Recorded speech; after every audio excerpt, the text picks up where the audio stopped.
गडाच्या कातडात कोरल्या गेलेल्या पायऱ्या. थेट दोन्ही बुरुजांच्या मधून या पायऱ्या जातात गडावर. आणि इथून चालकास्ता यासाठी बाळगावी लागते कारण अशी जी जागा असते तिथून शेवाळ वगैरे साचलेला आहे पायरींवर काही ठिकाणी, त्यामुळे इथून शूज वगैरे आपला घसरू शकतो आणि अपघात होण्याची शक्यता असते.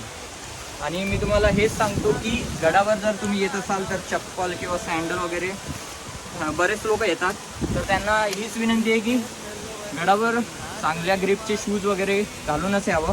कारण आपल्या थोड्याशा फॅशनच्या चक्करमध्ये आपल्या जीवाची हानी होणे हे चांगलं नसते.